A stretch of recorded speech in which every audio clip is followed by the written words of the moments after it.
Afternoon, everyone, and thank you for joining me this afternoon for our FHO optimization and governance issues in the FHO webinar. We have a great presentation today to give you a little bit of a FHO optimization presentation and then talk a little bit about some governance issues that are common within the FHO model.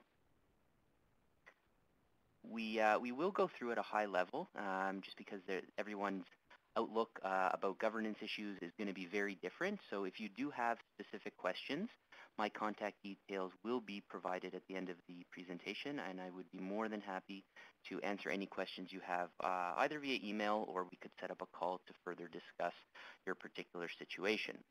This presentation will be recorded as well, so if any of your colleagues would like a copy, I'd be more than happy to send it to them, or if you do unfortunately have to leave early for whatever reason, don't worry, we will be able to give you a copy of the presentation as well.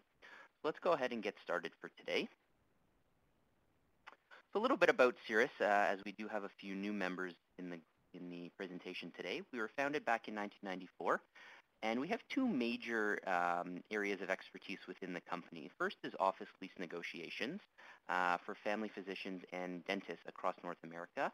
And more particular to you guys is our CIRRUS Healthcare Consulting Department, where we offer billing support and operational consulting for both individuals and groups across Ontario. Like I said, we work with individual physicians that are just joining a group, or larger groups as a whole that really need our expertise and assistance. So no group too small and no party too big. So we're happy to help everyone. So some quick facts just about family physicians today. Better compensated now than ever before, even though we are taking a little bit of a hit now come June 1st. A lot of physicians find that they do not get paid according to the care they're delivering, and that's really where we come in to make sure that we do find those areas and make sure that everything is being optimized and you're actually getting paid according to the care you're delivering. Many physicians feel like their access bonus can never be positive. Again, a common misconception. And Ontario physicians really are not strategic about how they're being paid. You know, at the bottom line, you guys are being paid to be doctors, not business owners. But unfortunately, the business side does come into play. And that's where we come in to really help and make sure that you guys are being paid fairly and that you don't have to worry as much about the business side and really focus on being a doctor first. So the purpose of today's program is to guide you through the FHO model, just to give you a better understanding of what life is like, your income, your flexibility, are you doing things properly? Give you a better understanding of FHO governance issues. Again, everyone is going to have a different outlook on what their issues could be or potentially could be or what they are. You know, every group is very different and has different issues according to their particular situation. So we do want to make sure, and I will reiterate time over time, that every group is different and every group has to deal with situations according to them. And that's where we're here to help. And to leave you with a clearer picture of what FHO and a comprehensive governance agreement is all about. So again, big picture, giving you a clearer idea. If you do have specific questions, as I said, you'll please contact me at the end of the presentation, and I'd be more than happy to discuss it with you. So a little bit about FHO 101. So what is the FHO model? Again, it's a payment model whereby physicians are getting paid for the roster of patients that they have, rather than being paid on the volume and how many patients you're seeing on a given day, which used to make up the majority of your income. Now that's the smaller part. We want to focus on making sure that all your patients are rostered and you're seeing those right patients. Bottom line is throughput versus access. We're no longer looking to see as many patients as we possibly can, but rather the right patients. So there are 6 major income streams within the FHO model, as you can see on the left there, and we will touch on a few. We're not going to go through everything today, but again, if you do have a specific question, by all means, let me know. So capitation payments, as I said, is the major generator of income within the FHO. Right now, you're looking at an average of about $200 per patient per year, and that's adjusted based on the age and sex of the patients. And that's a payment to essentially prepay you to provide care to the patients for the 126 codes that are considered in basket. Anything else that you're getting paid for is considered out of basket, and you get paid fee for service on that, and we'll discuss that shortly. Roster management. So the roster is the most important part of being in the FHO model. Now, we want to make sure that you have the right composition, right number of patients versus, according to the age and sex breakdown that you're comfortable with. A young female physician might not want to have elderly patients, or a middle-aged to an older physician might not want to have younger patients. They might not want to deal with the pregnant women and so forth. So it really is important to balance and figure out what works for you. So as you can see on the right there, the roster size is a balance between access for patients. Now, we want to make sure that you have the right size. We can't have a roster of 2,500 patients if we can't accommodate those patients. There's some physicians that are able and willing to have 2,500 patients, and others that are really willing and able to only have 1,000 patients. And that's not to say one is better than the other. It's just what you're comfortable with having. So a lot of times what we do is a roster reconciliation where we look at your ministry roster and your EMR roster to make sure that they're both according to what you believe they should be. Oftentimes we find ministry rosters don't have the correct patients rostered, and that's money that you're losing on a monthly basis. Not too long ago, we had a physician that didn't have 300 patients rostered that she believes she had rostered, and that was approximately $60,000 a year that she was missing out on. So she rostered those patients very quickly and is now earning approximately that much more in income every year. So it's a great situation and something that we like to do with our clients on a semi-annual basis, and it really is important to do that. So as you can see, the financial impact of just rostering a few patients, just as little as 25 patients gives you just over $5,000 a year. So it really is a good opportunity for you guys to take a look at your roster, and we'd be more than happy to help you with that.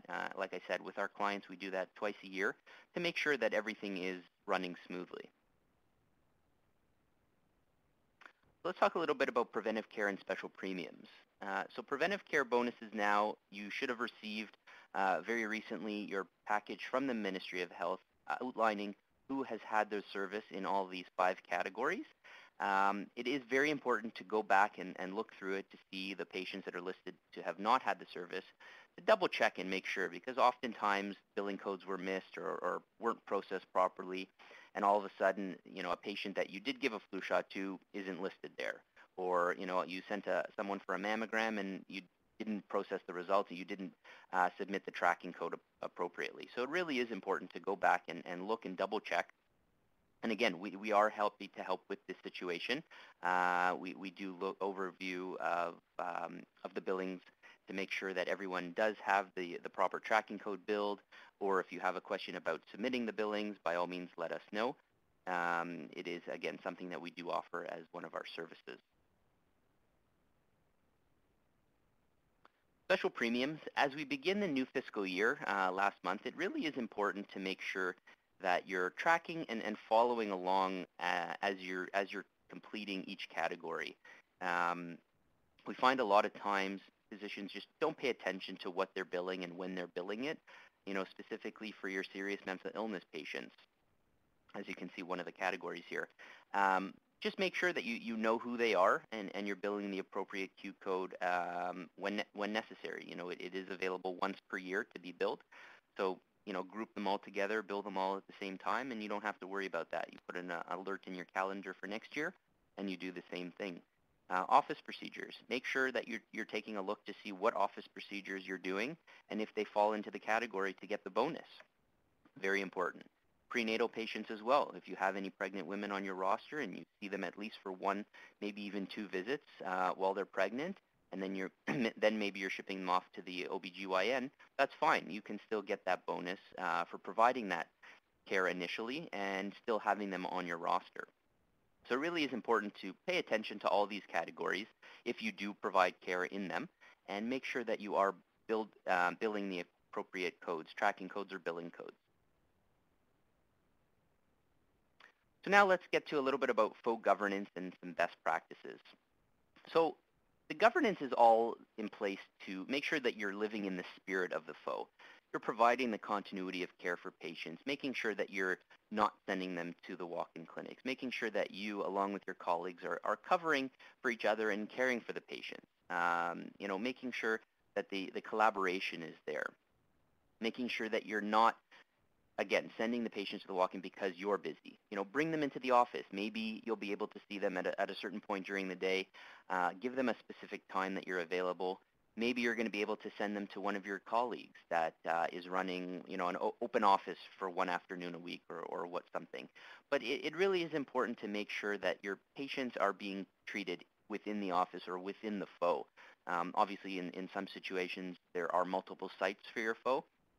Depending on the patient, they may be able to, they may not be able to attend one of the other offices. But it really is important to give them that option and the opportunity to see you or one of your colleagues before going to the walk-in clinic. And the flexibility for physicians, allowing you to adjust your schedule. The whole idea of being in the FHO is a team spirit, the team sport, making sure that your FHO colleagues can cover for you when needed. If you're away on vacation or you just happen to be sick or going to your child's soccer game or recital or something like that, that you are able to cover for one another. And again, that's all being in the FHO spirit. And the governance agreement is there to sort of give you that guideline of, to say, this is what we're going to do in this situation. When we're away for vacation for 2 weeks, this is how we're going to cover it. And we're going to get into a little more discussion about those situations as we go. So some of the governance issues that we've seen come up most recently, and of course, like I said, there will be others that are more specific to your group. And again, I'd be more than happy to discuss specific situations with you after the presentation. So some of the OMA governance agreement templates are signed.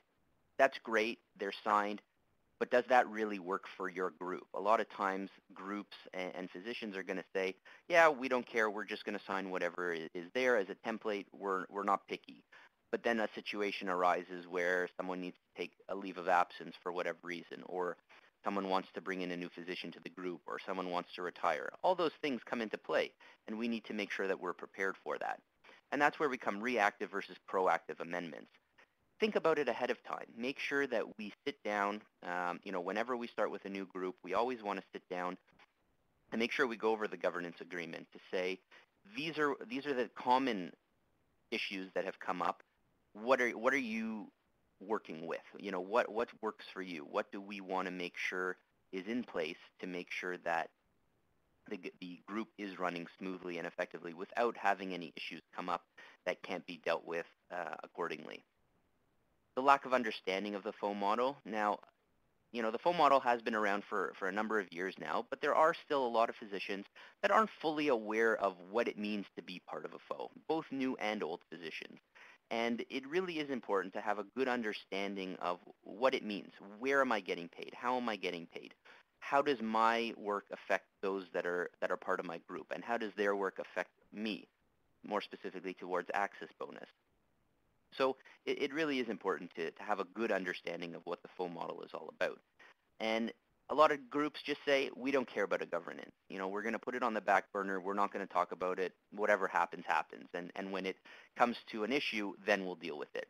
And really, we try and avoid that as greatly as possible, because in the time of need and in the situation where an issue has come up, that's not the time to start discussing and going back and forth and having meetings and trying to figure out what makes the most sense. It really is important to do it ahead of time and try and predict or use other groups' issues as a baseline for your group's governance agreement. And that's really what we like to do, is come together right at the beginning, put everything out on the table. I want this, I want that. Let's put it all together, and let's find something that works for everyone. And it can be amended at any given time. There's always amendments that are added to governance agreements. We have groups that have 10, 20 different amendments, because as they see issues come up with other groups or even within their own, they'd like to make an amendment and to make sure that in the future everything is running smoothly. So some key considerations. Group decision making. Now this is a big one. Who's able to make a decision? How many people do we need to vote? All these issues are really important when coming together as a group. Now, if you want to add a new physician, who gets to make that decision? Most recently, I was speaking to a group that had a bad situation, actually, and the two leads of the group who essentially own the clinic were basically the decision makers. It was them plus one other member of the group to make any decision, any extraordinary decision. And that really isn't a good situation, because if some of the other members of the group aren't happy or whatever, they really have no leg to stand on unless they get both leads and one other person to agree with them. And it really puts yourself in a bad situation. So, for those that are looking to join a group or looking to amend the contract or governance agreements, it really is important to read the fine print and really get some help in analyzing and digging through the governance agreement to make sure you're putting yourself in the right situation. Admission of new physicians. Now, this is a big one now because of the limitation on adding new physicians to the groups in just over-serviced areas or regular areas, I should say. Only groups in underserviced areas are able to add physicians according to the ministry right now. So what does that mean? Basically, nobody's allowed to add a physician to the group. However, if somebody's leaving the group, then you're allowed to, transfer one for one. So if you're looking to join a new group in an underserviced area, take a look at the governance agreement. Again, that's a service that we provide to analyze it for you. Make sure, we can look at 2 or 3 different ones if you're deciding on different groups. But it really is important to know what you're getting yourself into and what the decision process is. Who's going to make the decisions once you join the group?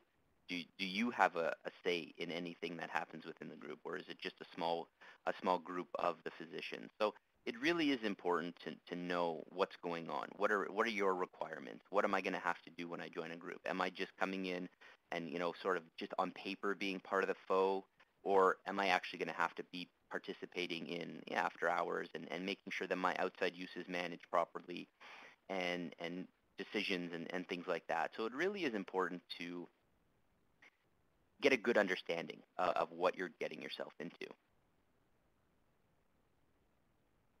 So now, as I said, if somebody's withdrawing from the group or resigning or retiring for that matter, it really is important to know what are my choices. Now, when a physician retires now, there is value to the practice now. They may want to sell the practice because of the limitation on adding members to the FHO. So now you have to look and see who's this member that they want to add. Who do we want to add to the group? Can we interview them? Is that in our governance agreement? Can we put restrictions on who can join the group and who cannot? What's that process all about? So we want to make sure that we know what's going to happen. What's going to happen to the patients? Are they being distributed evenly amongst the physicians that are remaining in the group?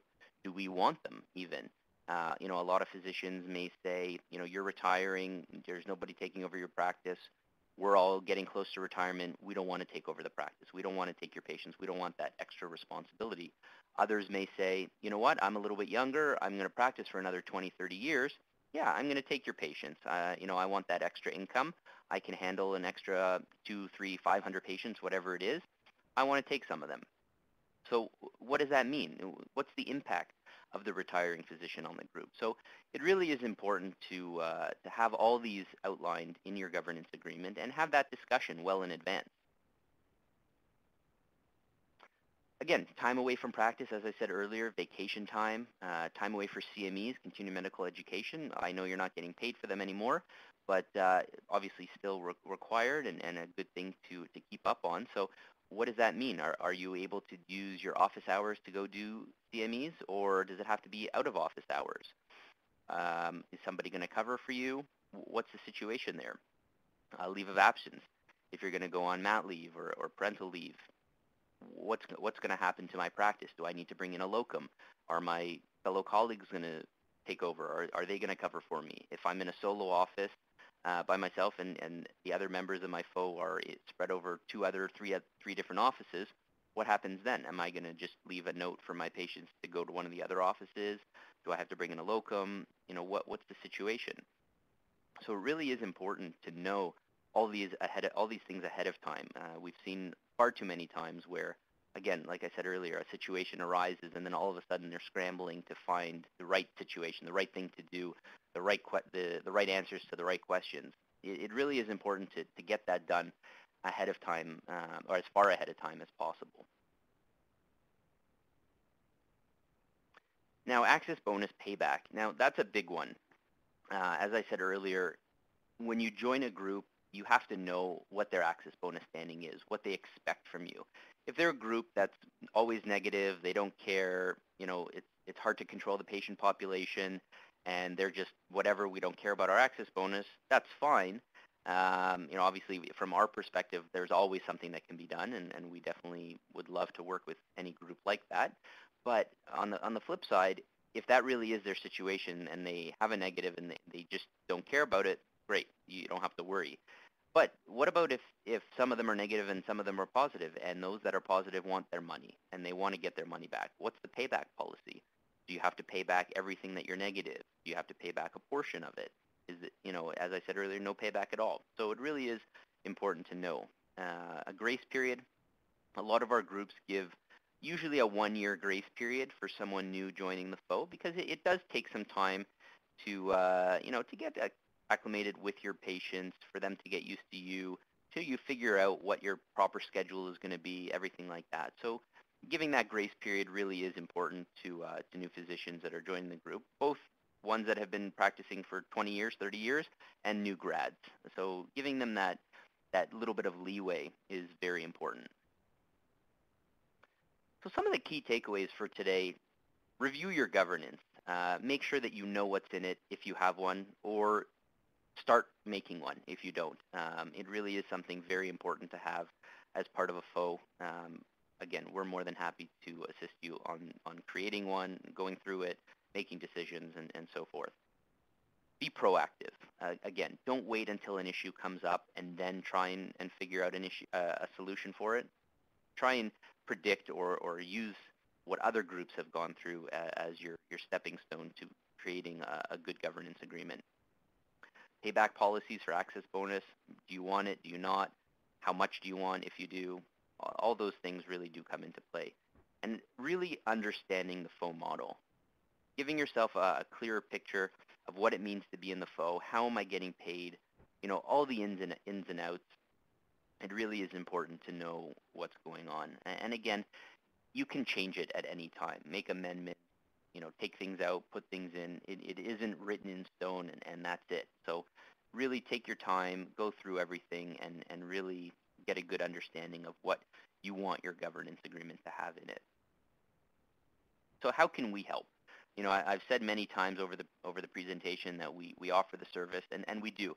We offer a whole range of services for you guys, and something very specific comes up, please give us a call. I'd be more than happy to discuss it with you and see what we can do for your particular situation. What we're trying to do is find that balance between income flexibility, work-life balance. Every person wants that. They want that balance. They don't want to work 100 hours a week and not make enough money, never see their family. They want some type of balance. And that's what we're here to do. We're here to make your life a little bit easier on the business side of things, and really assist you in making sure that you are getting paid according to the care you're delivering, and not overworking. So we work with both physicians and staff, across all groups, again, on the individual or group level. Governance agreement is a big one. We make sure that it is in place and it is according to the standards of the group. Group banking, we're more than happy to help with that. Income optimization, again, making sure that you're getting paid for the care you're delivering, very important. And our Cirrus Helps hotline. Again, we're here all the time to answer your questions, no matter how big or small. So what we do with your data, these are some of the reports that we provide to you that really give you a better understanding of what your practice is all about. As I said earlier, understanding how you're being paid is very important, and that's what these reports do. They outline your income across all revenue streams and really give you a better picture of what's going on. And again, we're here to assist you in making sure that you understand and you're familiar with everything that's going on within your practice. So optimization is tackled step by step, and we will go through each of the major income streams when working with you to make sure that you understand what's going on. Again, we're going to unturn every stone possible to see where the revenue is hiding or what you can do a little bit better or smarter to make a little bit more money without drastically changing your work schedule or even making it a little bit better. So it really is a step-by-step process that it's not done overnight. So it really is a process that we like to go through with you guys. Again, if you'd like more information, I'd be happy to discuss that with you. Some of our fees, we do charge a monthly fee to work with you guys based on a contract. So you really get a whole team behind you working to make sure that everything is running smoothly and according to what you're looking for. As I said earlier, no two practices are alike. I always get the question is, what am I doing differently than everyone else, or why am I not doing what everyone else is doing? And the quick answer is, you're not everyone else. You're your own person. You have your own practice. You have your own roster of patients, and we want to make sure, according to your practice and your desires and your roster, that you're earning what you should be earning. At the end of the day, nobody else works for you. You're doing your work, and we want to make sure that everything is running smoothly and according to your practice. We do see an average of 18% increase in income. Again, as I said earlier, with that example of the physician who was missing 300 patients from her roster, she, in one visit, found her $60,000. So that could be you. You never know. So it really is important to sort of unturn all the stones and see what's going on. At the end of the day, if you make that investment into us and we, might not find you anything because you're doing everything right, just knowing that you're doing everything right is well worth the investment. So you never know. You could be the lucky one to find 60,000 or more. But it really is important to get a better understanding of what you're doing. So, like I said, if you find the 18% increase or more or less, that's great. We're here to help you and make sure that your practice is running smoothly. So that brings us to the end of our presentation for today. My contact details are there for you. Again, I'd be more than happy to either answer questions by email or by phone. Or set up a meeting if you are interested in our services or getting a little bit more information. So please do not hesitate to reach out. You can email or call our direct line or my direct line, as you can see at the bottom there. And again, thank you very much for joining us today, and I look forward to speaking with you all very soon.